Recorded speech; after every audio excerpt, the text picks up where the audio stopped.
Copom já sinalizou e deu o martelo de 15%. E isso é o que todo o mercado esperava, não é? Sim, sem dúvida. Mas o que nós não esperávamos e o que o Copom sinalizou nessa ata, nós vamos falar nesse vídeo. E se eu fosse você, não deixava de ver até o final para saber principalmente que essa reunião talvez seja a mais importante para a sua carteira de investimentos. Eu sou a professora Rosana Corales e você está aqui no Instituto Excelência no Bolso, o canal que investe em você.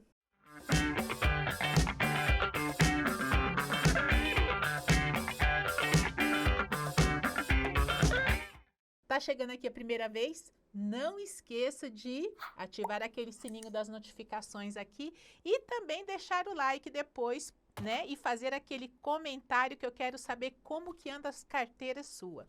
Bom, nessa semana saiu, né, logicamente, o que todo mundo esperava, que era que se mantivesse a taxa Selic em 15%, mas com uma fala, uma narrativa na ata diferente da que saiu. E a gente viu essa manchete estampada, né? Então, era Copom mantém a taxa Selic em 15 ao ano e não hesita em retomar a alta dos juros caso julgue apropriado. Então, veja bem, estava todo mundo eufórico, já assim, né? Que demais! A gente vai começar arrefecimento da taxa Selic e, consequentemente, já imaginando as posições nos fundos imobiliários, nas ações, como é que vai se manifestar, né, o tesouro, os títulos públicos. E, de repente, já vem um pouco assim, aquele frio, né, aquela água gelada assim em cima e você fala, caramba, como assim, né? Existe ainda uma possibilidade de alta dos juros? Aí o negócio pega, né? Bom, e por que isso, né? Aqui no Excelência no Bolso, nós fazemos semanalmente o informe do Tesouro. E a gente vai seguindo uma coisa toda semana, que é a inflação. Junto com a inflação, não é o único dado que o Banco Central olha, ele vê outras coisas também. Inclusive, no caso dos títulos públicos, é impactado também por situações externas, ou seja, né, problemas que estão fora do nosso Brasil. Então, por exemplo, né, a balança comercial, né, aquela guerra dos Estados Unidos que a gente teve logo no início do semestre anterior, e o problema de guerras. Então, tudo isso reflete aqui dentro. Bom, sendo assim, o que o Copom mostrou para nós agora? Então, a primeira coisa foi esse tom duro, né? Por quê? Porque ele deixou muito claro para nós que tem as incertezas.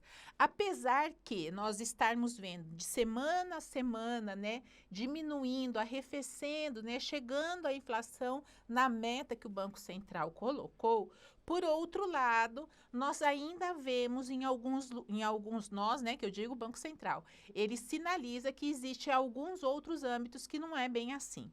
Outra coisa foi essa retomada, né? O tom é duro porque ele fala justamente o que nós não queríamos, o que ninguém quer. Quem ama o seu país não vai querer, e também quem quer dinheiro no bolso não vai querer uma Selic em 15% por mais tempo, porque estrangula a economia, né? Você está fazendo força, né, por um lado. Então, retomar a alta da Selic é uma coisa que não é boa para o país e também não vai ser tão bom para o investidor.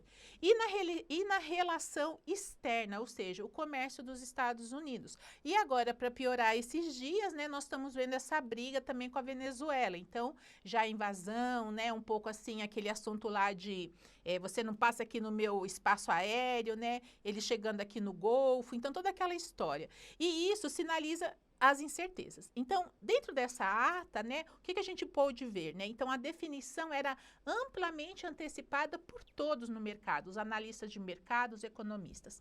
E a grande questão foi o tom que o Banco Central deixou nesse comunicado, que se manteve idêntico a dos meses anteriores. Então, com o Copom não descartando essa possibilidade, que é de retomar o ciclo da alta de juros, caso seja necessário. E também reafirmando essa necessidade da Selic elevada por um período prolongado. Então, para quem é investidor, já vai ficando alerta, né? Eu comentei, inclusive, isso, né? Que eu acredito que se tudo convergir, né, em relação à inflação e também em relação, porque como eu falei, não é a única coisa que o Banco Central olha, mas assim, hoje a gente vê, assim, o foco é a inflação, mas também tem outras coisas, né, que fazem o tempero dessa salada que nós temos, né? Então, qual é a coisa mais importante agora, né? Que essa inflação, ela não queira se levantar de novo. Ela está arrefecendo, chegando a essa meta do teto, mas ela não está segura. Ela está sendo, né, chegando no teto, por quê? Porque a Selic está em alta. E isso é um dos motivos do Banco Central mostrar para nós. Segundo o comunicado também, o comitê vê esse ambiente externo ainda incerto em função da conjuntura, aí vem, gente, e da política econômica dos Estados Unidos, com reflexos nas condições financeiras globais. Aquilo que a gente sempre fala, né? O mundo hoje, né, não é esse nome que a gente chama? Globalizado. Então, todo mundo, né, todos os países, né, tem um ciclo de mãozinhas dadas, o que acontece aqui, reverbera no outro, e, consequentemente, nós estamos nesse meio. Então, isso vai exigir uma cautela por parte dos países emergentes em ambiente marcado por tensões geopolíticas. E aí, o que a gente acabou de falar para vocês, o assunto do controle, né, da guerra do narcotráfico na Venezuela, pelo menos essa é a narrativa dos Estados Unidos, é positivo por um lado, mas não deixa da gente ficar meio antenado nisso, que pode trazer mais preocupação. Também nesse comunicado, eles reforçaram que as expectativas da inflação, tanto para 2025 e 2026, apuradas pelo relatório Focus, permaneceram em valores acima da meta. Então, assim, essa é a meta, mas ainda nós não chegamos lá, situando-se em 4,4 e 4,2, respectivamente. No entanto, o Banco Central destaca que essa projeção de inflação do Copom para o segundo TRI de 2027, atual horizonte relevante de política monetária, situa-se em 3,2. O número está próximo do centro da meta, definida pelo Conselho Monetário Nacional, que é de 3%. Então, veja bem, nós estamos quase lá, mas ainda não chegamos aonde devíamos.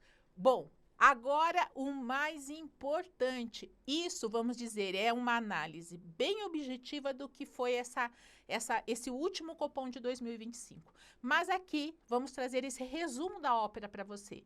Primeiro, o que é importante para o investidor agora? Veja se na sua carteira de investimento você tem ativos que eles são resilientes. E o que é resiliente, né? Imagine você. Agora, essa semana, a gente teve ventos assim ultrapassando e causando muito transtorno em São Paulo e vários outros lugares, né? Teto caindo, casa caindo, enfim. O que acontece? Você tem que criar uma construção resiliente para aguentar um vento. Então, nesse momento, vamos fazer essa imagem análoga. Você tem que ter uma carteira onde ela aguente tanto uma Selic em alta, como ela tenha a melhor surfação, né? Aquele surf que pega aquela onda e vai longe, também com uma Selic em queda. E agora, quais são esses ativos resilientes? Se você ainda não viu, eu fiz aqui um vídeo no canal da primeira parte e logo mais vai sair a segunda parte dos melhores ativos para pôr na sua carteira em 2026. Se você ainda não assistiu, procura aqui no canal. Bom, então, ativos resilientes, ativos que tenham IPCA na carteira, ativos que tenham um pouco de pré-fixado na sua carteira e uma diversificação.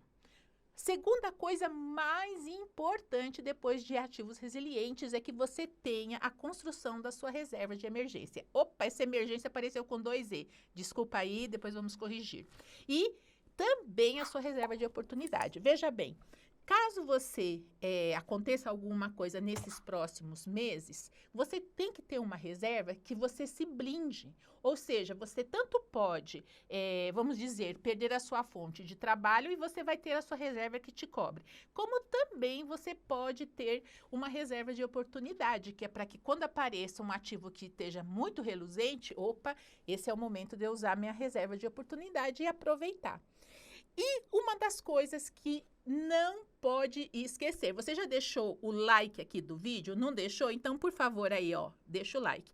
Em qualquer cenário, manter o objetivo que você traçou lá no início do seu investimento. Então, eu investi que eu quero ter aposentadoria. Então, não é porque nesse momento a Selic vai abaixar ou vai aumentar que eu vou mudar meu objetivo. Eu ainda preciso construir a minha aposentadoria. Você deve pensar isso. Ah, não, eu não estou pensando em aposentadoria, estou pensando lá na construção da minha casa própria.